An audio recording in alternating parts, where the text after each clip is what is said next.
Alexandria Ocasio-Cortez is a political newcomer whose stunning victory in the Democratic Party in New York's 14th district was yet another example of the remarkable wave of women making the push to bring their ideas to Washington in 2018. But this week, Ocasio-Cortez has come under fire for excluding journalists from attending a pair of town hall events in her home district. And she calls the criticism of her decision to keep the press out of those town halls a, quote, non-story.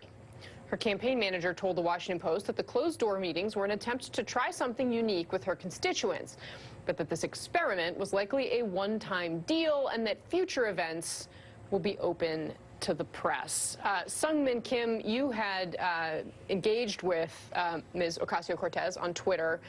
This is, as you rightfully pointed out, not how town halls work. Exactly. I mean, had she decided to set this up as a private event for immigrants in the community or victims of domestic violence, who are the constituencies that she pointed out in her tweet to me, I think we would have found it very understanding. But the fact that everybody was welcome to this town hall except for press, that's just simply not how it works.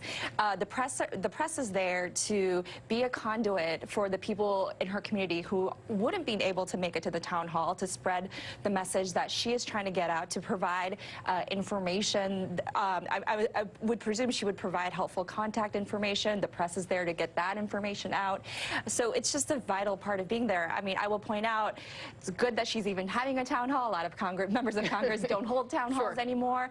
And there are other private functions that are made private that we don't like that are private, such as fundraisers that should be open. But at the end of the day, if it's a public event, the press has to be there. Right, because if you are a member of the press, you are also a member of the public by definition. So excluding anyone just for being a reporter. Congresswoman, what's your advice to a newcomer like Alexandria Ocasio-Cortez? She's had some missteps, whether it was questions about policy or this with reporters. Well, my advice to a newcomer, just as when I was a newcomer, is to seek mentors and to build relationships with sitting members of Congress so that they can help to show you the way. You know, when I read about this, and I don't know her, I haven't met her yet, I thought she had said that it wasn't going to be open to the press, and maybe she wasn't clear about that. But I think that a sitting member could have advised her about that. I certainly know that I had a couple of town halls, and I do town halls all the time, where I had to make them private because of the immigrant community being terrified about coming.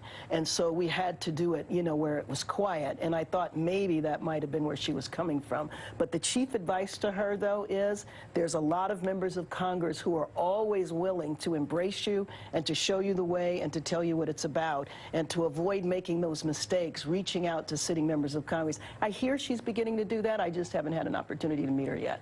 Interesting. And yes, she did make that point about immigrants as to why she would have done this. But Dan Balls, this sort of raises a broader question too in my mind about, you know, how people do have a chance to interact with their elected officials. I mean, fewer members seem to be doing town halls, more are doing tele-town halls or events where people have less of a chance to get to see them in person. Or, you know, there are questions about creating these so-called safe spaces, as the Congresswoman pointed out.